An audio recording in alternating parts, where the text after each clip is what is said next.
안녕하세요. 안녕하세요. 여기는 로마서 함께 배우기예요. 그래서 저희가 로마서 이번에 하고요. 12주 동안 할 거예요. 12주 동안 저희 로마서 같이 볼 거고요. 그리고 그렇습니다. 그 두 가지 정도 말씀드릴 건데, 하나는 저와 함께 하는 성경 공부는 제일 중요하게 여기는 게 늘 있어요. 뭐냐 하면요, 끝나는 시간입니다. 모든 건 제때에 끝나야 아름답기 때문에 7시 46분을 현재 지나고 있는데, 최대한 8시 반 근거로 해서 끝낼 생각이에요. 그래서 그 말씀을 첫 번째 드리고요. 두 번째는 여러분 질문 있으실 수 있을 것 같아요. 근데 뭐 늘 해오던 방식이긴 한데, 여러분 해보신 분들은 아시겠지만 우리 충청도 분들은 또 질문하라 그러면 못해요. 충청 질문하라 그러면은 뭘 이런 걸 질문을 하고 그려. 약간 이런 느낌이라 좀 지나고 나서 맞다, 내가 이것 좀 물어볼 걸 그랬네, 약간 이런 느낌 나기 때문에 네, 전화번호 나오죠. 이제 이 책임감 있는 교사는 전화번호부터 공개를 합니다. 그래서 제 전화번호고요. 하는 내내 혹시 이게 좀 궁금합니다 하시는 문자를 보내주세요. 그러면은 끄트머리에 한 25분, 8시 25분경에 하던 거 그만하고 이제 질문하신 거 그 이야기 나눌 거예요. 저번에는 한 번은 그 전파가 잘 안 터져서 그런지 몰라도 제가 못 받았어요, 문자를. 그러다가 한 다음 날인가 받았거든요, 보내주신 거를. 근데 막상 생각해보니까 그것도 나쁜 것 같지는 않은 것 같아요. 그래서 혹시나 관심이 있으시면 제 번호 저장해 놨다가, 제 이름을 넣기가 좀 그렇다면 뭐든지 물어보라던 사람 이렇게 하시든지, 여하튼 저장을 해 놓으셔서 주중에 궁금한 게 있으면 보내주시면은 요 시간에 역시 같은 시간대에 제가 이야기를 좀 나눠보도록 하겠습니다. 그래서 그 두 가지를 말씀을 드리고요. 이제 로마서 얘기를 좀 해보도록 할게요. 여러분 로마서 좋아하세요? 네, 로마서가요, 신약에 나오는 이제 바울이 쓴 편지 중에 하나인데, 사실은 로마서가 가장 어려우면서 가장 중요한 부분이에요. 그런데 그냥 왠지 모르겠지만 그냥 한번 해보고 싶더라고요. 그래서 함께 배우기라고 한 이유가, 뭐 그 전에도 저도 같이 이렇게 배우는 입장이었다고 늘 생각을 했는데, 어렵기 때문에 저도 같이 배우는 과정이라고 생각하고 같이 이거를 이제 진행을 해 보려고 합니다. 그렇게 하고요. 로마서도 하나 이제 또 말씀드릴 건, 로마서를 배우는 성경 공부이기 때문에 뭘 읽어보셔야 될까요? 그렇죠. 어렵지 않아요, 여러분. 로마서 읽어보셔야 됩니다. 로마서는 저희가 지금까지 했던 성경 공부보다는 굉장히 좀 짧아요. 그렇죠? 그전에 막 창세기, 출애굽기, 레위기, 민수기, 신명기 막 그런 거 했는데, 로마서는 좀 짧거든요. 그렇기 때문에 꼭 읽어보시기를 권하고요. 이번에는 짧기 때문에 본문을 다 넣어드릴 거고요, 다 같이 읽을 거예요. 그런데 그래도 제가 또 부탁을 드리는 것은, 저희가 이 자리에서 한번 읽고 그냥 넘어가지 마시고 집에서 화장실 가실 때 이거 들고 가셔서 읽어보세요. 로마서를 꼭 읽어보시는 것을 부탁을 드리겠습니다. 웬만하면 뭐 이거는 저는 그렇게 할 건데, 여러분은 선택사항이에요. 근데 굉장히 유익할 것 같아서 함께 배우기이기 때문에 한번 권면을 드려요. 수요일 날 오시기 전에는 로마서를 처음부터 끝까지 한번 다 읽어보고 오시는 것도 강력하게 추천드립니다. 오래 걸리지 않아요. 한번 앉아서 1시간 이내면 로마서 다 볼 수 있을 것 같거든요. 그래서 오실 때마다 한 번씩 읽으시면, 저희가 총 12번 모이기 때문에 오늘 안 하셨잖아요. 그래서 11번 로마서 쫙 읽어보시는 거거든요. 전체적으로 보는 거랑 부분적으로 보는 거랑 또 다르기 때문에 그거를 강하게 추천을 드립니다. 해보시겠습니까? 예, 고맙습니다. 그러면 오늘 진도 나가보도록 할게요. 제가 강의안을 좀 준비를 했는데요. 제가 40매를 준비했는데 되겠죠? 저기 선생님 좀 나눠주시겠어요? 사이좋게, 싸우지 않게.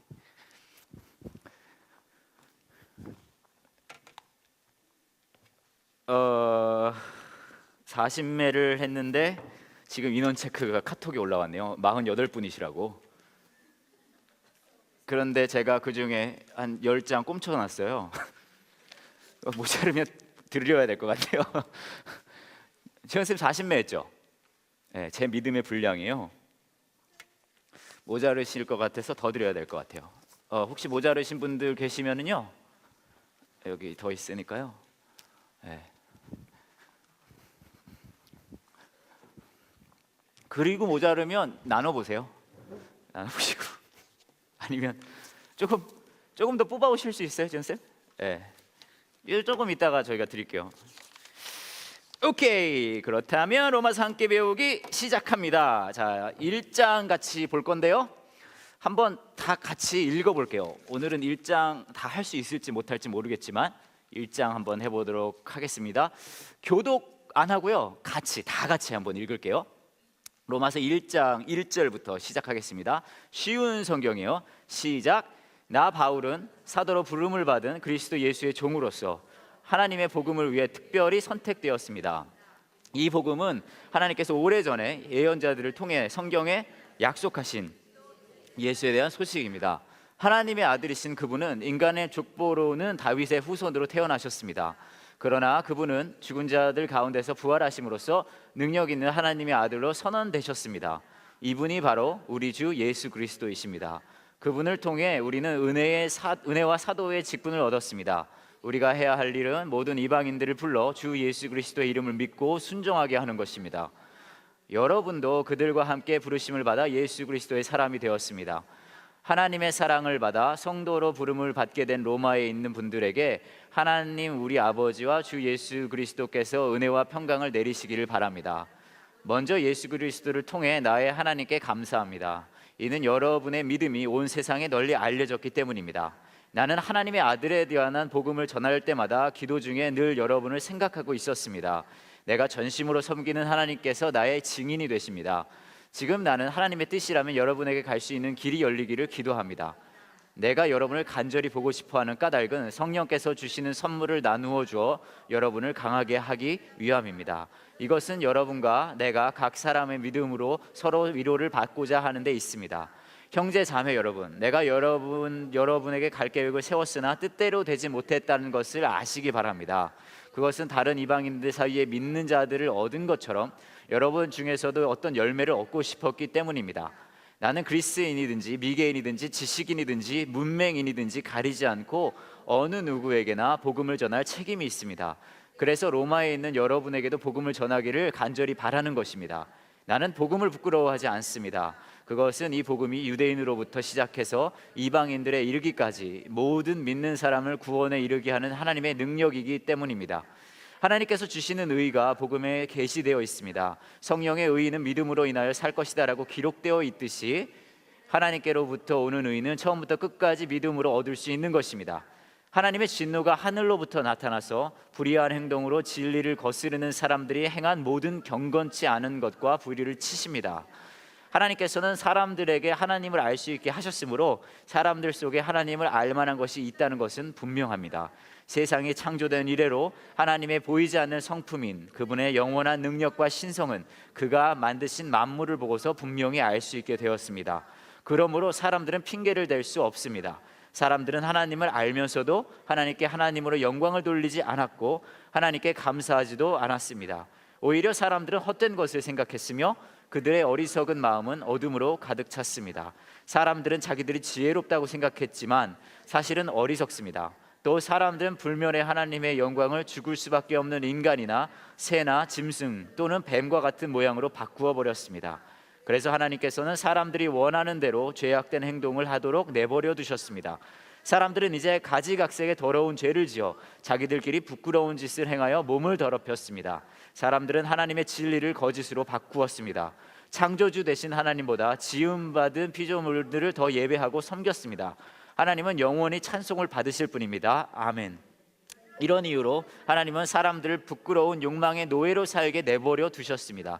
여자들은 남자들과 자연스러운 성관계를 여자와 성관계를 갖는 것으로 바꾸었습니다. 이와 똑같이 남자들도 여자들과 행하는 자연스러운 성관계를 버리고 남자들끼리 정욕에 불타 남자가 남자와 부끄러운 짓을 했습니다. 그래서 스스로 그 잘못에 합당한 벌을 받았습니다. 사람들이 하나님을 아는 것을 하찮게 여겼으므로 하나님께서는 사람들이 타락한 생각에 빠지게 하시고 사람들이 해서는 안 될 일들을 하게 내버려 두셨습니다. 그들이 온갖 불의와 악행과 탐욕과 악독으로 가득 찬 사람들입니다. 또한 시기와 살인과 다툼과 속임과 저기로 가득 찼으며 남에 대해 말하기를 좋아하고 남들을 비방하고 하나님을 미워하며 거만하고 건방지며 뽐내기를 잘합니다. 그들은 악한 일을 계획하고 부모님께 순종하지 않습니다. 그들은 양심도 없으며 약속을 지키지 않으며 친절하지도 않고 동정심도 없습니다. 사람들은 그런 일을 행하는 사람은 죽어 마땅하다는 하나님의 의로우신 법을 알면서도 자신들만 그런 악한 행동을 계속하는 것이 아니라 그런 행동을 저지르는 다른 사람들까지 잘한다고 두둔합니다. 되게 기네요. 자, 로마서 1장을 읽으셨어요? 이제 이야기를 같이 로마서에 대한 이야기를 좀 해보면요. 로마서가 굉장히 어렵다는 말씀도 드리고 또 뭐라 그럴까요? 좀 그러면서도 중요하다는 말씀을 드렸는데 그 이유가 뭐냐 하면 로마서에는 죄란 얘기가 나오고요, 구원에 대한 얘기가 나오고요, 하나님의 사랑에 대한 얘기가 나와요. 근데 죄라는 얘기와 구원의 얘기와 하나님의 사랑의 얘기만큼 우리에게 그다지 와닿지 않는 얘기가 참 없어요. 제가 여러분에게 여러분은 죄인입니다 라고 얘기를 하면 여러분이 맞습니다, 저는 죄인입니다 하고 막 펑펑 우세요? 아니면 뭐 그럴 수도 있겠네 이렇게 약간 쿨하게 좀 받아들이세요? 죄인이라는 게 좀 와 닿으세요? 진짜요? 그러면서 그렇게 뻔뻔하게 앉아 계세요? 제가 지금 여러분은 죄인입니다 라고 해서 막 눈물을 막 펑펑 흘리면서 막 그러셔야 되는 거 아니에요?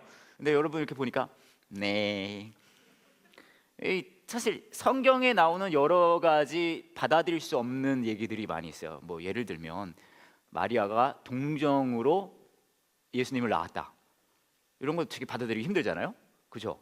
혹은 예수님이 물 위에서 문어크를 하셨다, 예? 그런 거 약간 받아들이기 힘들잖아요, 그렇죠? 예. 뭐 보리떡 5개 물고기 2마리 5,000명을 먹었다, 이런 거 좀 받아들이기 힘들지 않아요? 아니면 별로 신경 안 쓰시나요? 예.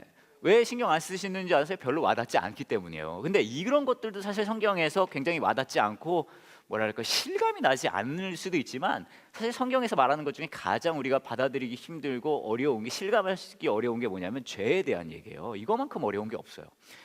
사실 이 설교를 할 때도 뭐라 그래야 될까요? 제일 뭐 저희 업계 비밀인데 제일 무난하게 가는 방향은 뭐냐면요, 여러분 굉장히 힘드시죠? 하지만 하나님 여러분 마음 압니다. 하나님은 여러분을 끝까지 사랑하십니다. 하나님이 여러분을 위로하십니다. 이런 게 가장 무난하고 좋아요. 그럼 다 좋아하세요. 막 그래서 맞아요. 왜냐면 다 힘들거든요. 힘든데 하나님은 여러분을 사랑하시고 힘내세요. 여러분 힘내세요. 하나님이 있잖아요. 이런 거 되게 이런 게 무난하고 좋아요. 근데 뭐가 가장 어렵냐면 죄에 대한 얘기는 진짜 어렵습니다. 네. 그거는 굉장히 하기 어려워요. 근데 여하튼 다시 돌아가면 로마서가 힘들면서도 중요한 이야기는 뭐냐면 죄에 대한 얘기를 굉장히 일목 그렇죠, 그렇게 일목요연하게 그렇게 표현을 해요. 이렇게 잘 설명을 해준단 말이에요. 그렇기 때문에 굉장히 중요하면서도 어려운 게 로마서예요. 그래서 그 이야기를 이제 해보려고 하는데요. 이 로마서 하면은 이제 아까도 말씀드렸듯이 어렵고 해가지고 좀 교리에 대한 이야기만 나와 있는 것 같지만 실제로 로마서는 여러분 잘 아시겠지만요, 편지예요. 편지. 그러니까 누군가 보내는 사람이 있고 받는 사람이 있다는 거죠. 누가 보내는 거죠? 여러분 잘 아실 거예요. 바울이라는 사람이 편지를 씁니다. 누가 받으라고요? 로마에 있는 교회가 받으라고요. 이렇게 쓰는 게 이게 이제 처음에 쭉 나오거든요. 그래서 1장 1절부터 7절을 보시면 그런 얘기가 이제 쭉 나오는 거예요. 바울은 부름의 복음을 위해 선택되었습니다. 그리스도 예수에 대한 소식입니다. 쭉쭉쭉쭉 나오잖아요. 사실 이 편지라는 내용은 그 후반부에 더 나오기는 했는데 쭉 후반부쯤에 보시면 로마에 진짜 가고 싶어 한다는 이야기들이 나옵니다. 어디쯤 나오냐 하면요, 예를 들어 10절에 보시면 지금 나는 하나님 뜻이면 여러분에게 갈 수 있는 길이 열리기를 기도합니다, 이런 이야기 나오고요. 그리고 15절, 그래서 로마에 있는 여러분에게도 복음을 전하기를 간절히 바라는 것입니다, 이렇게 나오면서 이제 쓰는 사람이 있고 받는 사람이 이렇게 쫙 나옵니다. 편지예요, 편지. 근데 1절부터 7절까지 쭉 보시면 계속해서 반복되어지는 말이 나옵니다. 뭐냐 하면은요, 한번 들어보세요. 나 바울은 사도로 부름을 받은 그리스도 예수의 종으로서 하나님의 복음을 위해 특별히 선택되었습니다. 이 복음은 하나님께서 오래 전에 예언자를 통해 성경에 약속하신 그리스도 예수에 대한 소식입니다. 하나님의 아들이신 그분은 인간의 족보로 다윗의 후손으로 태어나셨습니다. 그리고는 그분은 죽은 자가 부활하심으로써 능력 있는 하나님의 아들로 선언되셨습니다. 이분이 바로 우리 주 예수 그리스도십니다. 그분을 통해 우리는 은혜와 사도의 직분을 얻었습니다. 우리가 해야 할 일은 모든 이방인들을 부르 주 예수 그리스도의 이름을 믿고 순종하게 하는 것입니다. 여러분도 그들과 함께 부르심을 받아 예수 그리스도의 사람이 되었습니다. 하나님의 사랑을 받아 성도로 부름을 받게 된 로마에 있는 모든 분들에게 하나님은 우리 아버지와 주 예수 그리스도께서 은혜와 평강을 내리시길 바랍니다. 뭐가 제일 많이 나와요? 그래요. 그러니까 처음부터 뭔 얘기를 하고 있냐면 이 편지를 쓴 이유가 뭐예요? 예수 그리스도. 자기가 삶을 사는 이유가 뭐예요? 바울이 난 왜 사나라고 얘기를 하는 거예요. 예수 그리스도가 이거예요. 보시면은 나 사도의 부름을 받은 사도 부름은 예수 그리스도 예수의 종으로서 하나님의 복음을 위해 특별히 선택되었습니다. 이런 얘기 나오죠. 그런 다음에 교회의 이유도 역시 뭐라고 불러요? 뭐라고 얘기해요? 예수 그리스도. 우리 삶의 이유도 뭐라 그래요? 그러면서 예수 그리스도. 그래서 시작부터를 뭘 분명히 얘기하냐면요, 로마에 있는 교회에 바울이 편지를 쓰면서 이 편지의 이유, 여하튼 모든 것의 세팅의 핵심은 뭐예요? 예수 그리스도인 거예요. 여기서 한 가지 짚고 넘어갈 수 있는 게 있어요. 뭐냐 하면 이 시대에 로마의 교회에 편지를 쓰는 바울이 핵심 단어로 삼은 것이 예수 그리스도라면 지금 이 시대의 교회의 핵심 단어 역시 뭐여야 돼요? 그래야 된다는 거예요. 그렇다면 저와 여러분 신앙의 삶의 핵심 단어 역시 뭘까요? 예수 그리스도예요. 우리의 믿음의 핵심이 단어는 결국 뭐예요? 우리의 앞날의 핵심이 단어는 뭐예요? 그렇죠. 이 세팅 자체를 예수 그리스도라는 핵심 단어로 시작을 하는 거예요. 그 이야기를 드리면서 그 7절부터 한 다음에 8절에 보시면은 로마를 정말 가고 싶어하는 얘기를 막 해요. 가고 싶다 얘기를 하면서 15절에 이렇게 얘기를 합니다. 그래서 로마에 있는 여러분에게도 복음을 전하기를 간절히 바라는 것입니다 라면서 이제 복음에 대한 얘기를 바울이 시작을 합니다. 그리고 굉장히 유명한 말씀이 두 절이 연속해서 나와요. 여러분 아마 잘 아실 거예요. 16절과 17절인데요 이렇게 나옵니다. 나는 복음을 부끄러워하지 않습니다. 그것은 이 복음이 유대인으로부터 시작해서 이방인들에 이르기까지 모든 믿는 사람을 구원에 이르게 하는 하나님의 능력이기 때문입니다. 하나님께서 주시는 의가 복음에 게시되어 있습니다. 성경에 의인은 믿음으로 인하여 살 것이다 라고 기록되어 있듯이 하나님께서부터 오는 의는 처음부터 끝까지 믿음으로 얻을 수 있는 것입니다. 여러분 이 말씀 잘 아시죠? 초반부터 이제 복음에 대한 이야기를 시작하는데 16절 17절에 복음의 능력에 대해서 이야기를 하고 있습니다. 자, 그럼 이 부분을 한번 오늘 첫 시간에 이야기를 좀 해보도록 할게요. 처음에 복음을 부끄러워하지 않는다란 말로 시작을 합니다. 자, 이게 무슨 뜻이에요, 여러분? 아세요? 복음을 부끄러워하지 않는다? 이런 거예요. 복음, 복음, 뭐 이런 거예요? 네? 복음을 부끄러워하지 않는다. 여러분 많이 암송하는 말씀일 거예요. 영어로도 굉장히 유명한 말씀이거든요. I'm not ashamed of gospel. 나는 복음을 부끄러워하지 않습니다. 이게 무슨 의미일까요? 자랑하겠습니다. 자랑스럽습니다. 맞아요. 그 얘기를 하려고 그랬어요. 하지만 벌써 하셨기 때문에 안 해도 되겠네요. 네, 그 이야기를 하려고 했는데 결국 그 이야기인데요. 더 이상 할 얘기가 없네요. 그래서 부끄러워하지 않는다는 말은 너무 당연한 얘기지만 자랑스럽다는 이야기예요. 근데 그 이야기를 제가 이제 조금 풀어서 이야기를 할 건데 복음을 부끄러워하지 않는다라는 말은 여러분은 어떤지 모르겠지만 저는 굉장히 그 뜻이 궁금했거든요. 도대체 무슨 생각으로 이런 표현을 했을까? 저는 우리 이소라 집사님처럼 바로 이게 자랑스럽다는 뜻이구나 떠오르지가 않고 막 뭐랄까 바울이 약간 좀 누추하게 다니나? 그런 느낌? 아니면은 뭐라 그럴까요? 좀 여러 가지 좀 빈티난다 혹은 뭐 이런 거 있잖아요. 막 복음을 전할 때마다 얼굴이 빨개진다 뭐 그런 느낌 막 그렇게 생각을 해서 좀 찾아봤어요. 부끄러워하지 않는다는 게 도대체 무슨 의미인가? 여러 군데의 복음을 이제 부끄러워하지 않는다, 부끄럽게 하다라는 표현이 성경에 등장을 하지만 한 군데를 제가 여러분과 같이 본다면 고린도전서 1장 18절부터 31절을 한번 같이 볼게요. 거기에도 이제 부끄럽게 하다 뭐 그런 표현이 나오거든요. 이번 가지신 강의 안에도 나와 있지만 제가 한번 읽어드리도록 하겠습니다. 십자가에 관한 말씀이 멸망할 사람들에겐 어리석은 것에 불과하지만 구원받은 우리에게는 하나님의 능력입니다. 성경에 이렇게 기록되어 있습니다. 내가 지혜로운 사람의 지혜를 멸하고 지식 있는 사람들의 지식을 물리치리라. 지혜 있는 사람이 어디 있으며 학자가 어디 있습니까? 이 시대의 변론가가 어디 있습니까? 하나님께서 이 세상의 지혜를 어리석게 하지 않으셨습니까? 세상이 자기의 지혜를 통해서는 하나님을 알지 못하게 하신 것이 하나님의 지혜입니다. 그래서 하나님께서는 우리가 전하는 어리석어 보이는 말씀 선포로 믿는 사람들을 구원하기를 기뻐하셨습니다. 유대인들은 표적을 요구하고 그리스인들은 지혜를 찾습니다. 하지만 우리는 그리스도께서 십자가에 못 박히셨다고 전합니다. 이것이 유대인들에게는 걸려 넘어지게 하는 것이요 이방인들에게는 어리석은 것이지만 유대인이 되었든지 그리스인이 되었든지 부르심을 받은 사람들에게는 그리스도는 하나님의 능력이며 하나님의 지혜입니다. 하나님의 어리석음이 사람의 지혜보다도 지혜로우며 하나님의 약함이 사람의 강함보다도 강합니다. 성도 여러분, 하나님께서 여러분을 부르셨을 당시 여러분의 모습이 어떠했는지를 생각해 보십시오. 세상의 표준으로 볼 때 지혜 있는 사람이 많지 않았고 권력 있는 사람도 많지 않았으며 가문 좋은 사람도 많지 않았습니다. 그러나 하나님께서는 이거 중요해요. 그러나 하나님께서는 지혜로운 것들을 어떻게 하시려고요? 부끄럽게 하시려고 세상의 미련한 것들을 선택하셨고 강한 것들을 어떻게 하시려고요? 부끄럽게 하시려고 세상의 약한 것들을 선택하셨습니다. 하나님께서는 세상의 비천한 것들과 멸시받는 것 그리고 아무것도 아닌 것들을 선택하여 유력한 것들을 멸하셨습니다. 이것은 하나님 앞에서 그 어느 누구도 자랑하지 못하게 하기 위해서였습니다. 그러나 여러분은 이러한 하나님에게서 나서 예수 그리스도 안에 있습니다. 예수님은 하나님께로부터 오는 우리의 지혜와 의와 거룩함과 구속이 되셨습니다. 그러므로 성경에 기록되었듯이 자랑하는 자는 주님 안에서 자랑하십시오. 자, 제가 이걸 이제 쭉 읽어드렸는데 처음 부분으로 다시 돌아가서 이렇게 얘기할 수 있어요. 하나님 뭘 했다는 거예요? 지혜로운 사람에게 그 지혜를 어떻게 했다고요? 멸했어요. 그리고 지식 있는 사람의 지식을 물리쳤다고 합니다. 또 뒷부분에 보시면 유대인들은 뭘 찾아요? 표적을 찾는다 그래요. 그리고 그리스인들은 뭘 찾아요? 지혜를 찾아요. 여기서 우리가 알 수 있는 건 뭐가 있냐면 이거예요.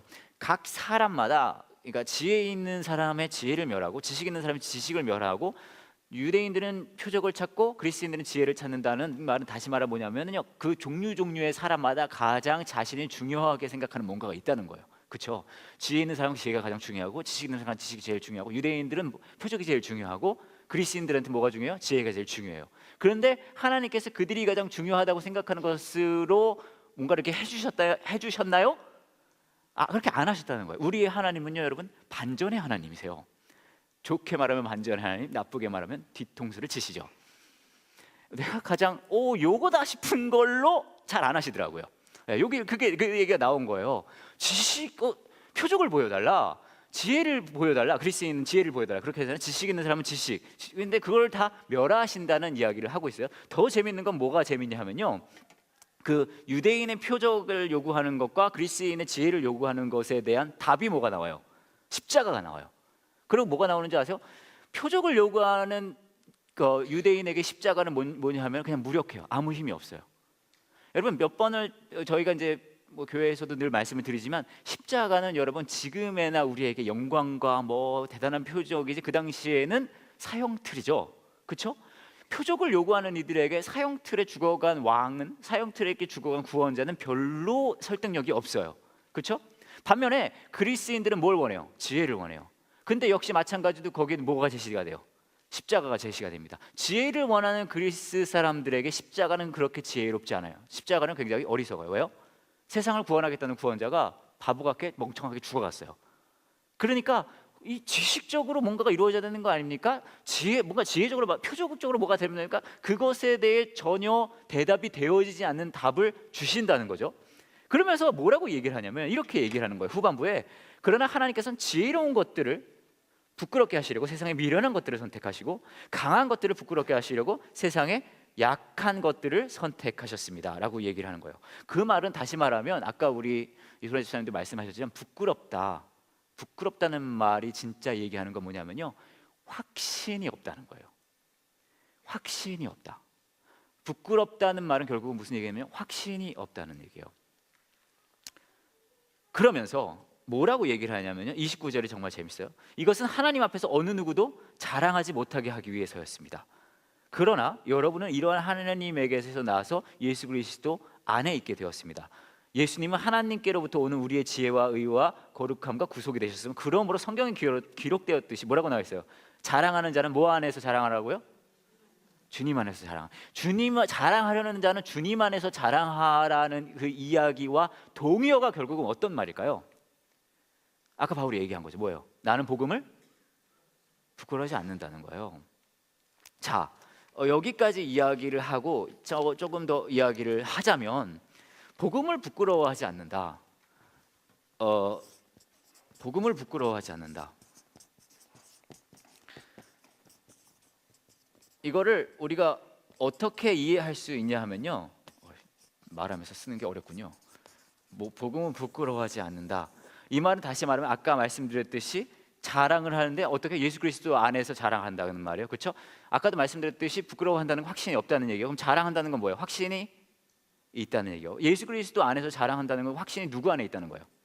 예수 그리스도 안에 있다는 거예요. 확신이 예수 안에서의 확신이에요. 그렇다면 복음을 부끄러워하지 않는다는 말은 다시 말하면 예수 안에서의 확신을 가진 삶이라는 겁니다. 자, 그렇다면 우리가 복음을 부끄러워하지 않는다는 것을 이해할 때 어떻게 이해해야 되냐면요. 우리 삶 속에 여러 가지 우리가 확신을 가질 만한 수만 가지 대상들이 있어요. 그렇죠? 근데 그 대상들이 내 삶의 확신이 아니라 예수 그리스도가 내 삶의 확신의 대상이 된다는 거예요. 지금 여러분 보시면 바울의 관점으로 다시 돌아가신다면 지금 바울이 로마의 편지를 쓰는 이 시점에 그 동네의 교회들이 합법적이었을까요? 아니요. 교회가 세워지고 막 그러는 게 뭐랄까요? 뭐 어떻게 표현해야 될까요? 교회가 막 세워지고 하는 게 지금처럼 다 편안하고 막 다 즐겁고 뭐 교회가 세워지나 보다 그랬을까요? 아니면 교회가 세워졌을 때는 그 교회가 핍박당하고 고통당하고 괴롭힘을 당한다는 뜻일까요? 후자예요. 그렇죠? 굉장히 괴로웠단 말이에요. 그런 바울에게 확신을 갖는다는 건 지금 우리가 그냥 가볍게 이야기하는 예수 그리스도 안에 확신을 가지십시오. 아멘. 이런 게 아니란 말이에요. 바울이 로마에 편지를 썼을 때 내가 복음을 부끄러워하지 않는다는 말은 내가 예수 그리스도 안에 확신을 가진다는 말이란 말이에요. 그 말은 다시 말하면요, 내가 지금 이렇게 볼품이 없고 여러분들이 신앙을 가지고 나서 걸어가야 할 길이 굉장히 가시밭길이겠지만 그럼에도 불구하고 나는 예수 그리스도 안에 확신이 있다는 얘기거든요. 그 말은 다시 말하면 뭐냐면요, 복음이라는 것이 갖는 능력은 뭐냐 하면요, 우리 삶에 내 확신의 대상이 복음에 가진 능력이 우리 삶을 편안하고 즐겁고 막 다 잘 풀리게 만들어 주는 것이 복음의 능력이 아니에요. 대신 뭔지 아세요? 내 주어진 상황과 상관없이 누구 안에 확신을 갖는 거예요? 예수 안에 확신을 갖는 거예요. 아니, 이 말씀을 보면 그렇게밖에 이해를 할 수가 없어요. 지금 로마서를 쓰고 있는 바울은 굉장히 고통당하고 힘들어하고 있단 말이에요. 그럼 편지를 써요. 그러면서 뭐라고 해요? 나는 복음을 부끄러워하지 않는다. 이렇게 고난당하고 괴롭고 힘들다 하더라도 나는 복음 안에 확신이 있다는 거거든요. 그리고 그게 하나님의 능력이라고 얘기를 해요. 그렇죠? 조금 더 이야기를 해볼게요. 갈라디아서 말씀을 제가 여기다 해놨는데 같은 이야기예요. 결국 여기서는 사실 갈라디아서 6장 14절에 있는 컨텍스트는 어떤 내용이냐면 할례에 대한 이야기를 하고 유대인들과 이방인들에 대한 뭐 갈등이라든지 뭐 그런 이야기를 하면서 하는 고백입니다. 여러분 잘 아시는 말씀이기도 해요. 그러나 내게는 우리 주 예수 그리스도의 십자가 말고는 아무것도 자랑할 것이 없습니다. 그리스도의 십자가를 통해 세상은 나에게 대해서 죽었고 나는 세상에 대해서 죽었습니다. 자, 여러분 이거 은혜되지 않아요, 여러분? 이 말씀? 그죠? 완전 은혜되죠. 내게는 우리 예수 그리스도 십자가 말고는 아무것도 자랑할 것이 없습니다. 너무 좋잖아요. 근데 이것만큼 처참한 말씀이 없어요. 이 말은 다시 말하면 뭔지 아세요? 자랑할 게 예수 그리스도밖에 없는 삶인 거예요. 이해가 잘 안 가세요? 이게 얼마나 처참한 삶이지? 에? 이 말은 다시 말하면요, 자랑할 게 여러분 자랑하고 싶은 수많은 것들이 있을 수 있어요. 내 아이들이 좀 좋은 데 가고 내가 인생이 잘 펴지고 그런 거 자랑할 거 없을 거란 얘기예요. 완전 신나죠? 뭐만 자랑해요? 그렇죠. 얼마나 자랑할 게 생각해 보세요. 여러분 얼마나 자랑할 게 없으면 예수 그리스도를 자랑하겠어요. 그렇지 않아요? 너무 처참하지 않아요? 그냥 없는 거예요. 에? 그리고 여러분의 삶이 예수 그리스도밖에 자랑할 게 없는 그런 삶이 되기를 축복합니다. 들었어요, 여러분들의 한숨 소리를. 뭐라고 얘기해요? 그 다음에 그리스도의 십자가를 통해 누가 나에 대해서 죽었대요? 오, 이거 세상이 나에 대해서 죽었대요. 이거 완전 짜증나지 않아요, 여러분? 세상이 나에 대해서 죽었고 또 뭐라 그래요? 나는 세상에 대해서 죽었다는 거예요. 이게 가능하려면요, 자랑거리가 예수 그리스도밖에 없다는 게 가능하려면 어떤 전제가 있어야 되는지 아세요? 나의 확신이 무엇에만 있어야 된다는 거예요. 이게 신앙의 삶이에요, 여러분. 여러분이 지금 어떤 미친 짓을 시작했는지 아세요? 예? 그러니까 여러분 막 기도하는데 잘 안 되는 거예요. 막 우리 아이가 좀 좋은 대학교 갔으면 좋겠습니다 막 하고 수능 2달 전부터 막 기도하고 금식하고 했는데 이 아이가 부모님과 함께 하고 싶어 대전에 남았어요. 대전에 있는 좋은 대학에 가게 된 거예요. 막 그런 일 벌어지죠. 남편이 진급을 앞두고 있습니다. 이번에 꼭 돼야 돼요. 안 그러면 너무 멀어진단 말이에요. 막 기도했는데 또 진급이 안 됐어요. 막 이런 일들 그렇지 않아요, 여러분? 여러분 기도한다고 다 이루어지세요? 그러신가? 여러분이 그런 표정으로 하시면은 제가 확신이 없어지잖아요. 안 되는 게 수만 가지 것들이 있어요. 왜요? 이거잖아요, 이거. 자랑거리를 그냥 하나둘씩 하나님께서 다 가져가시는 거예요. 완전 신나잖아요. 근데 이게 신앙의 삶이에요. 내 삶의 확신이 예수 그리스도 십자가 안에만 있는 거예요. 자랑거리가 뭐밖에 없어요? 예수 그리스도밖에 없는 거예요. 근데 여러분, 로마서는요, 이 이야기가 어떻게 우리 삶에 말이 되는지 후반부에 계속해서 이제 풀어갈 거예요. 그냥 이렇게 한 다음에 딱 끝나지 않아요. 뒤에 보면은 정말 은혜가 되는 말씀이 쭉 나오고 하는데, 여하튼 그 이야기를 전제 조건으로 이렇게 딱 깔고 가요. 이야기 그래서 조금 더 해보도록 할게요. 그러고 나서 굉장히 유명한 말씀을 17절에서 합니다. 이렇게 얘기를 하죠. 하나님께서 주시는 의가 복음에 계시되어 있습니다. 성경에 의인은 믿음으로 인하여 살 것이다. 의인은 믿음으로 말미암아 살리라. 여러분 유명한 말씀이잖아요, 그죠? 믿음은 의인으로 말미암아 살 것이다라고 기록되어 있듯이 하나님께로부터 모든 의인은 처음부터 끝까지 믿음으로 얻을 수 있는 것입니다. 자, 제가 여러분에게 묻겠습니다. 의인은 믿음으로 인하여 살 것이다. 의인은 믿음으로 말미암아 살리라. 굉장히 저와 여러분이 많이 암송하고 아는 말씀인데 도대체 무슨 뜻일까요? 의인은 믿음으로 말미암아 살리라. 무슨 뜻이에요? 저는 사실 예전에 이 말씀 보면서 말미암아랑 멀미하며랑 늘 헷갈렸어요. 그래가지고 의인은 믿음으로 멀미하며 살려나? 약간 그런 느낌? 의인은 믿음으로 말미암아 살리라고 도대체 무슨 뜻이에요? 이거 어떻게 살라는 걸까요? 믿음으로 살라는 얘기죠. 맞습니다. 네. 믿음으로 살라는 얘기. 그렇죠. 이 얘기를 조금 한번 알아볼게요. 믿음으로 말미암아 사는 게 도대체 어떻게 사는 건지. 이 말씀 어디서 나오는 건지 아세요? 이거 인용한 거거든요. 구약에서, 하박국에서 왔어요. 그러면은 가장 합리적인 성경 공부 중에 하나는요, 거기가 어떤 내용인지 한번 찾아보는 게 합리적인 방법이거든요. 한번 가볼게요. 하박국 2장 4절입니다. 제가 거기 써놨어요. 2장 4절에 이 말씀이 나오는데 하박국 말씀 여러분 아시는지 모르겠는데, 하박국이 선지자예요. 선지자인데 이 굉장히 하박국이 재밌는 내용인 게 이게 3장인가요? 3장으로 이루어져 있거든요. 1장은 내용이 이런 내용이에요. 하박국이요, 하나님한테 기도합니다. 뭐라고 얘기하면요, 지금 우리 동네 우리 이 이스라엘 사람들이 하나님 율법을 지키지 않습니다. 여기 지금 질서가 엉망이에요. 너무 거룩하게 살고 있지 않아요. 하나님 어떻게 가만히 계십니까? 그렇게 기도해요. 너무 우리가 거룩하지 못하게 사니까 하나님 뭔가 해보세요. 그렇게 기도를 합니다. 그랬더니 하나님이 답을 줘요. 너무 멋지지 않아요? 답을 주는데 뭐라고 주냐면요, 내가 어차피 걔네 손보려고 그랬다, 그런 거예요. 거기까지는 약간 기도의 응답이잖아요. 근데 뭐라고 얘기했냐면, 바빌론이라는 애들로 내가 걔들을 혼내줄 거야, 그렇게 얘기를 해요. 그랬더니 하박국이라는 사람이 당황해요. 잠깐만요, 그 방법은 아닌 것 같은데요, 하나님? 그렇게 얘기하는 거예요.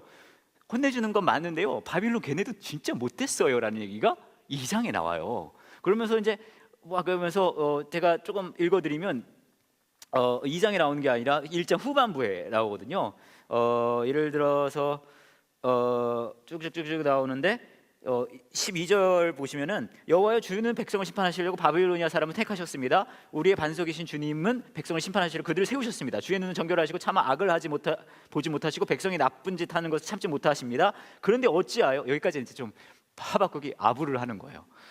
또 하나님이니까 또 바로 막 태클 걸 수는 없잖아요. 그러니까 하나님 되게 쿨하신 거 아는데요, 훌륭하신 분인 거 아는데요 라고 얘기를 한 다음에, 그런데 어찌하여 저 악한 백성을 그대로 내버려 두시면 악한 백성이 의로운 백성을 쳐서 이겨도 잠잠히 보기만 하십니까? 라고 이제 막 태클을 거는 거예요. 어떻게 하나님 바빌론을 데리고 하세요? 너무하신 거 아닙니까? 라고 얘기를 하는 거예요. 그렇게 얘기를 하자 하나님이 또 답을 주세요. 그게 저와 여러분이 보는 의인은 믿음으로 말미암아 살리라가 나오는 부분이에요. 2장 2절입니다. 여호와께서 내게 대답하셨다. 내가 내게 보여주는 것을 적어라. 그것을 돌판 위에 뚜렷이 새겨서 달려가면서도 쉽게 읽을 수 있게 하여라. 아직은 그 말이 이루어질 때가 되지 않았다. 그러나 곧 그 때가 올 것이다. 그 말은 꼭 이루어진다. 비록 더디게 이루어지는 것처럼 보일지라도 참고 기다려라. 그 일은 이루어진다. 미루어지지 않는다. 보아라. 그의 마음은 교만하여 정직함이 없다. 그러나 여기서 나오죠. 뭐라고요? 의인은 믿음으로 인하여 산다. 이게 이제 나오는 거예요. 자, 그렇다면 우리가 믿음으로 말미암아 산다는 것의 의미를 하박국에서 어떻게 알 수 있을까요? 이렇게 알 수 있어요. 이 배경을 보시면 아까도 말씀드렸듯이 하박국이 우리 애들이 약간 요즘 문제가 있어요. 하나님 손 좀 봐주세요 했더니 내가 그러려고 그랬다. 바빌로니아 애들 내가 준비시켜놨어. 화난 거야. 어떻게 바빌로니아 애들 준비시켜서 하십니까? 걔들 되게 나빴어요. 그랬더니 하나님이 얘기하는 거예요. 야, 이래 애들은 저래 애들은 내 맘대로 할 거야. 그 얘기예요. 그렇죠? 그리고 이 얘기 유명한 얘기가 나오는 거예요. 다시 말하면 의인은 믿음으로 산다는 말은요, 이렇게 이해하면 되는 거예요. 뭐냐면요, 하나님 마음대로 하신다는 것을 인정하는 거예요. 하나님이 하나님 마음대로 한다는 걸 인정하는 거예요. 다시 말하면 하나님의 주권을 인정하는 거예요. 다시 말하면 하나님을 신뢰하면서 사는 삶이에요. 여러분, 하나님을 신뢰하면서 사는 삶이 즐겁고 행복한 삶일까요?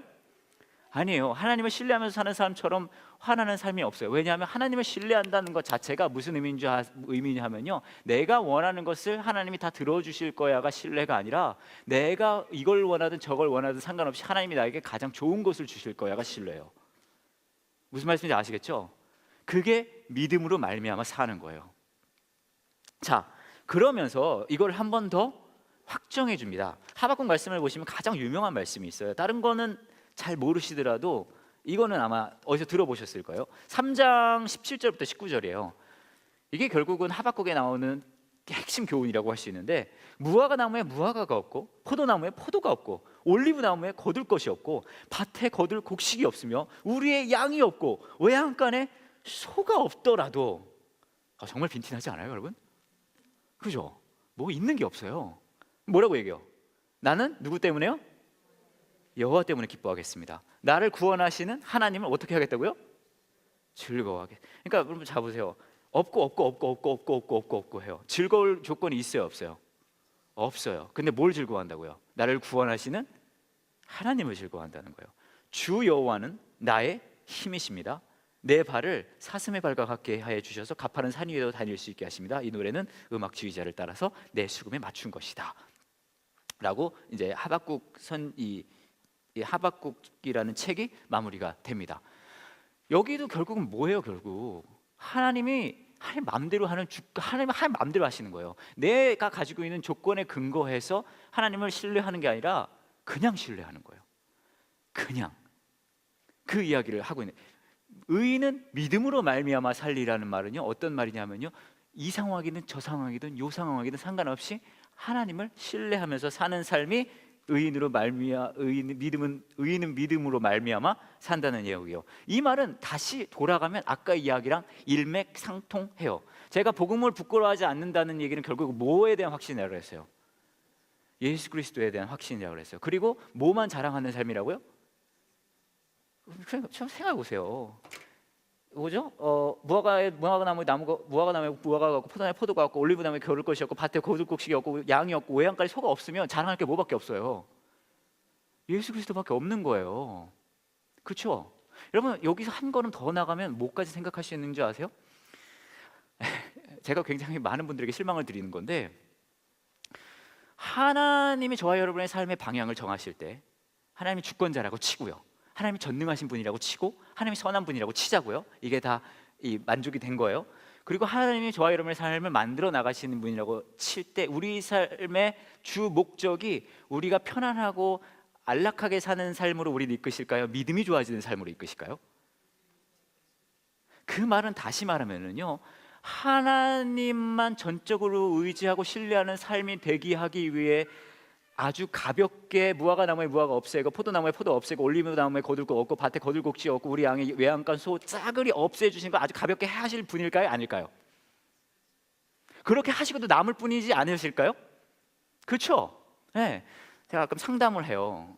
사실 제가 늘 가끔 말씀드리는데 청년 상담과 장년 상담이 있잖아요. 청년 상담은요 해도 결국 두 가지예요. 뭐하고 살 건지 누구랑 살 건지 이게 정해지지 않은 게 문제인 거예요.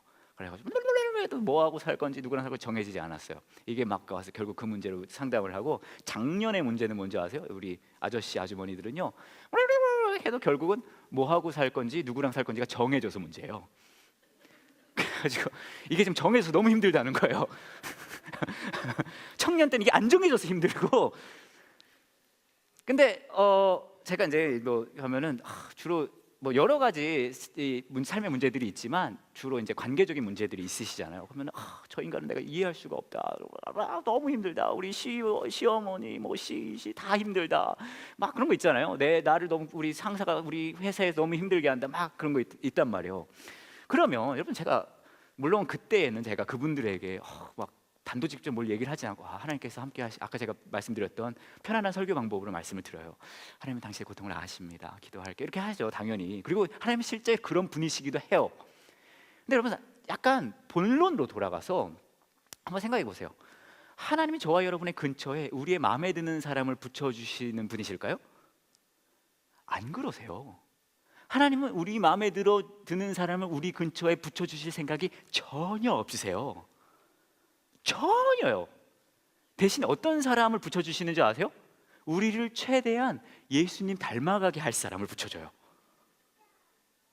우리를 최대한 예수 안에서 확신 갖게 만들어줄 사람들을 붙여줘요. 그렇기 때문에 여러분들이 직장이든 가정이든 겪고 있는 그 많은 여러분을 괴롭히는 사람들 있잖아요. 하나님이 특별히 준비한 분들이세요. 그렇죠? 네. 아니, 당연한 거 아니에요? 우리가 내 마음에 드는 사람을 하나님 저에게 붙여주세요. 별로 관심 없어. 생각해 보세요. 제가 저번 성경 공부할 때도 얘기했지만 다니엘과 친구들 있잖아요. 직장 동료들이 천사 같았어요? 모르시나? 다니엘 친구들 고위공무원이었어요. 그렇죠? 근데 그 직장 동료들이 뭐 했어요? 여러분들은 그냥 괴롭히기도 하고 왕따를 놓기도 하고 그러겠죠? 아니면 뭐 시어머니가 괴롭히거나, 그게 다예요. 근데 이 다니엘과 친구들 직장 동료들은요 아주 가볍게 사적을 한번 던져주고, 그렇죠? 가볍게 풀무불 한번 던져주고, 그러잖아요. 만약에 하나님이 저와 여러분이 생각하는 하나님이라면 당연히 다윗과 그 친구들에게 그들의 마음에 드는 사람들 붙여줘야죠. 그렇지 않아요? 요셉은 어때요? 요셉 형제들이 막 다 요셉 마음에 드는 사람들 하나님께 붙여주셨어요? 아니에요. 여러분 가정에도 막 여러분 괴롭히는 사람들 있잖아요. 많잖아요. 하지만 여러분을 가볍게 막 이베이에 올린다거나, 그렇지, 경매 사이트에 올린다거나 11번가에 올린다거나 그러진 않잖아요. 뭐 우리 며느리 팝니다 이런 안 하잖아요. 그죠? 그렇잖아요? 그죠? 뭐 여러분이 살고 있는 아파트를 팔아버린다거나 그런 걸 할 수는 있겠지만 여러분을 판 적은 없어요. 하지만 요셉은 친구들이 가볍게 이 동생을 경매 사이트에 올려주는 이런 센스. 근데 저와 여러분이 기대하는 하나님이 우리에게 가장 마음에 드는 사람을 붙여주는 하나님이라면 당연히 요셉의 형제들은 막 천사 같은 친구들이었겠죠. 그러니 일어나지 않아요, 여러분. 하나님은요, 잘 들으세요. 하나님은 우리 삶에 어떤 사람들을 붙여주는지 아세요? 예수 안에 확신을 갖게 도와주는 분들을 너무 잘 붙여주세요. 에? 하나님은 저와 여러분의 환경을, 어떤 환경을 주시는지 아세요? 저와 여러분이 만족할 만한 환경을 주시는 분 아니에요. 대신에 예수 안에서 확신을 갖게 할 만한 환경을 주시는 분이세요.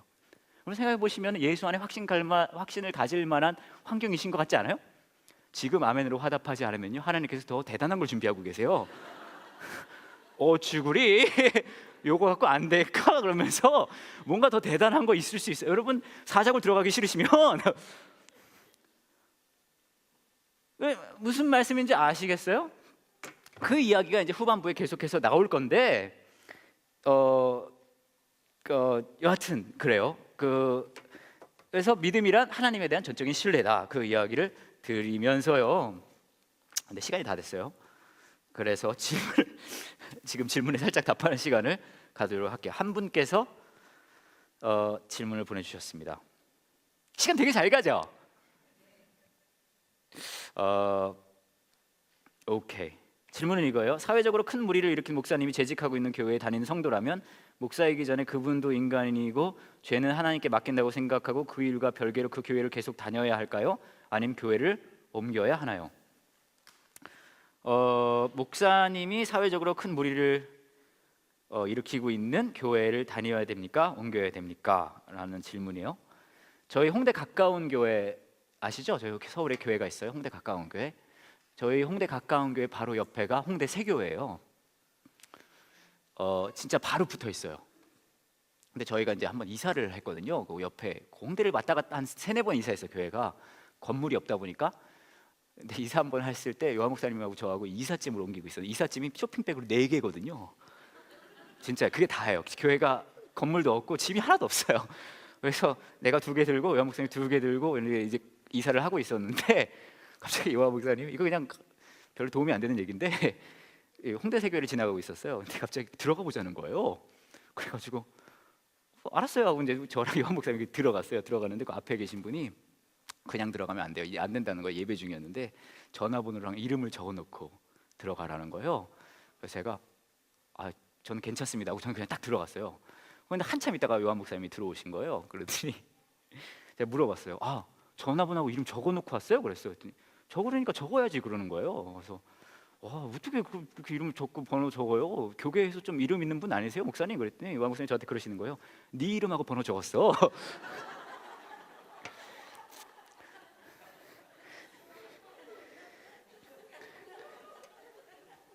그래서 저는 그 교회 특별 관리 대상이에요.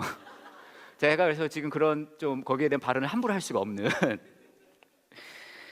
다시 돌아가서 그거는 좀 그냥 웃기려고 한 얘기고요. 2가지 정도 얘기할 수 있을 것 같아요. 하나는 목사도 죄인이에요. 네, 그거는 분명해요. 저 죄 질까요, 안 질까요? 저는 참 성실하게 죄 져요. 하루라도 빠지지 않고 진짜로 막 노력하면서. 왜냐면 죄 진단 말이에요. 제 삶에 일어나는 내면의 모습이나 생각이나 그런 모습이 제 겉으로 다 드러난다면 아마 저와 여러분은 이런 자리에서 만날 수 없어요. 예, 그만큼 저도 되게 못됐고요. 되게 나쁜 인간이에요. 그리고 제 이름과 전화번호를 적은 분은 만만치 않을 거예요. 우선은 이 사실을 알려드리고 싶어요. 그래서 저는 교회의 문제는 한국에 있는 교회의 문제는 목사가 죄인이라서 문제라고는 생각 안 해요. 물론 그것도 문제인데 핵심은 뭐냐면요, 아닌 척하는 게 문제인 거예요. 만약에 그분들이 뭐 저를 포함해서 왜 죄인임을 인정하고 이렇게 한다면 그렇게 정도는 아닌 것 같아요. 그리고 이 문제도 역시 마찬가지로 목사님이 굉장히 사회적 무리를 일으키고, 물론 어떤 문제들은 정말 사회적 무리를 너무 일으켜서 다시 이 교회의 목회 일을 하기에는 유익하지 않는 부분들도 있어요. 그거는 이제 케이스 바이 케이스인데 여튼 그 문제가 있는 것 같고, 또 하나, 그 교회를 계속 다녀야 됩니까, 말아야 합니까? 저는 교회 아까 처음에 말씀드렸듯이 로마서 처음 시작할 때 편지를 쓴 이유가 뭐예요? 예수 그리스도, 그렇죠? 바울의 삶의 이유가 뭐예요? 예수 그리스도. 로마 교회의 존재 이유가 뭐예요? 로마에 살고 있는 그리스도인의 삶의 이유가 뭐예요? 만약에 내가 다니는 그 교회의 근본이 이유가 예수 그리스도가 아니라면 그 교회는 다니어서는 안 된다고 봐요. 그거만 맞는 것 같아요. 근데 그게 예수 그리스도가 계속 주인이시라면, 예수 그리스도 그 이유라면 그 목사님도 죄를 고백하고 그런 일들이 일어났겠죠. 여튼 그 정도로 말씀드릴 수 있을 것 같고요. 또 하나, 지금 나눈 내용이 무엇 때문에 우리에게 복음이라고 할 수 있는지 굉장히 좋은 질문입니다. 복음은 무엇인가요? 라는 질문도 같이 주셔서 묶어서 말씀을 드릴게요. 사실 복음은 좋은 소식이잖아요. 근데 제가 지금까지 여러분에게 드린 말씀은 별로 좋지 않잖아요. 그렇죠? 좋지 않아요. 그래서 이제 후반부에 로마서 이제 쭉 훑어가면서 이제 그것이 왜 우리에게 좋은 소식인지가 이제 쭉 나올 건데요. 제가 이 말씀을 드릴 수 있을 것 같아요. 예수 안에서 확신을 갖는 삶이 뭐 안 되고 다 맞는데 내가 여호와를 즐거워하는 삶이 어떻게 복음입니까? 핵심은 이거예요. 안 되고 아까 하박국 말씀이 이것도 없고 저것도 없고 그래서 나는 정말 슬픕니다 하고 끝나지 않아요. 뭐라고 끝나죠? 안 되고 그러죠? 없고 하다가요, 나는 여호와 때문에 기뻐하겠습니다. 나를 구원하신 하나님을 즐거워하겠습니다. 이거 좋은 뉘앙스가 좋은 것 같아요, 안 좋은 것 같아요? 그래서 복음이에요.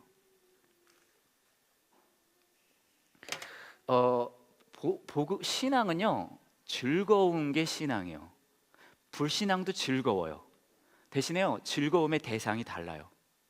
불신앙은요, 그 기독교적 신앙이 아닌, 뭐라 해야 되지? 여하튼 복음의 핵심은요, 내 즐거움의 대상이 바뀌는 거예요. 복음의 핵심은 이제 후반부에 얘기를 하려다가 시간이 없어서 오늘은 못할 것 같은데, 나중에 보시면 창조주를 예배하지 않고 피조물을 예배하는 뭐 이런 얘기가 이제 쭉 나와요. 이제 그 이야기 할 때 조금 더 하긴 할 건데, 진짜 사랑해야 될 대상을 사랑하게 되는 것이 복음이에요. 그리고 그게 가능한 이유는 내가 그 존재를 사랑하지 않았음에도 불구하고 그 존재가 나에 대한 사랑을 멈추지 않았다는 게 복음이에요. 그렇기 때문에 제가 그 말씀을 드릴 수 있을 것 같아요. 복음은 우리가 예수를 믿고 천국에 가는 것이 복음이에요. 그런데 그게 다가 아니에요. 복음은 내가 복음이라는 메시지를 실감할 때부터 이미 시작된 거예요. 그러니까 왜냐하면 여기도 하박국 보시면 이것도 없고 없지만 내가 천국에 가면 즐거워하겠습니다라고 얘기하지 않아요. 뭐라고 얘기해요? 이것도 있고 이것도 없고 진짜 내가 지금 아무것도 되지 않지만 내가 여호와를 즐거워한다고 하잖아요. 그래서 그 관계의 회복이 복음입니다. 그래서 그런 정도의 말씀을 드리고 다음 시간에 조금 더 이것을 자세히 이야기하도록 하겠습니다. 네, 오늘은 여기까지 하고 잠깐 같이 기도할게요. 기도할 텐데요, 기도하기 전에 제가 하박국 말씀을 한 번 더 읽어드리겠습니다. 무화과 나무에 무화과가 없고 포도나무에 포도가 없고 올리브나무에 거둘 것이 없고 밭에 거둘 곡식이 없으며 우리의 양이 없고 외양간에 소가 없더라도 나는 여호와 때문에 기뻐하겠습니다. 나를 구원하시는 하나님을 즐거워하겠습니다. 주 여호와는 나의 힘이십니다. 내 발을 사슴의 발과 같게 해주셔서 가파른 산 위에도 다닐 수 있게 하십니다. 이 시간 잠깐 같이 기도하실 때 사실 이 삶은요, 미친 삶이에요. 어떻게 이러고 살아요, 그죠?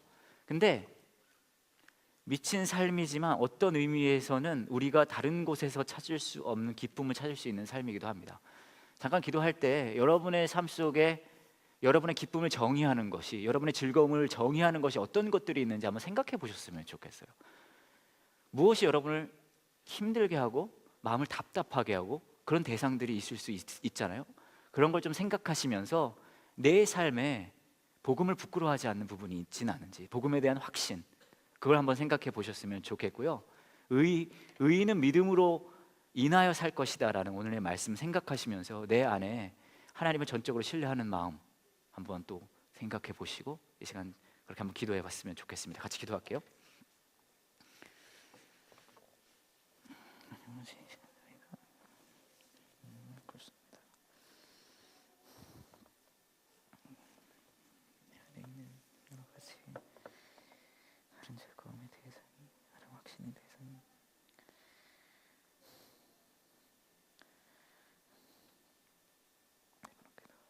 내 삶의 자랑거리가 다른 것이 아닌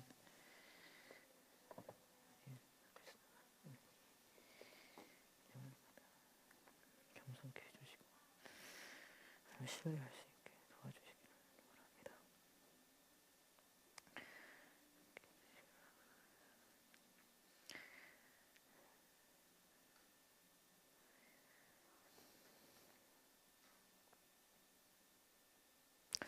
하나님, 이 저녁에 우리가 모여서 로마서 말씀을 같이 배우기 시작했습니다. 우리의 제한되어 있는 지혜와 또 여러 가지 우리 안에 있는 한계들이 또 하나님의 말씀을 풍성히 누리는데 또 한계가 있지만, 하나님의 말씀을 우리가 찾을 때에, 하나님의 마음을 우리가 찾을 때에 하나님께서 우리와 함께 해주셔서 정말로 그 마음을, 또 하나님의 그 방향을 우리가 더 알아가는 이 시간 되기를 원합니다. 바울이 로마서의 말씀을, 그 편지를 쓰기 시작할 때 그 모든 것의 이유가 예수 그리스도라고 말합니다. 그리고 우리의 삶의 이유 역시 그 다른 어떤 것이 아니라 예수 안에 확신을 갖는 것이어야 된다고 말씀하십니다. 우리 삶을 살면서 또 여러 가지 다른 것들, 다른 대상들의 우리 삶의 확신을 찾고 또 또 여러 가지 자랑거리를 찾는 우리의 모습이 있습니다. 하나님 도와주세요. 우리 안에 그 다른 어떤 것들을 찾는 마음이 있다면 우리를 위해 모든 것을 던지신 예수 그리스도의 그 십자가의 놀라운 사랑을 기억할 수 있게 도와주시고, 무엇보다 그 사랑을 경험함을 통해서, 실감함을 통해서 그 다른 어떤 것이 아닌 여호와 하나님이 우리의 즐거움이 되기를 원합니다. 그 안에서 우리 삶의 참 소망을 찾기를 원합니다. 복음을 부끄러워하지 않는 내가 되기를 원합니다. 예수님 이름으로 기도합니다. 아멘.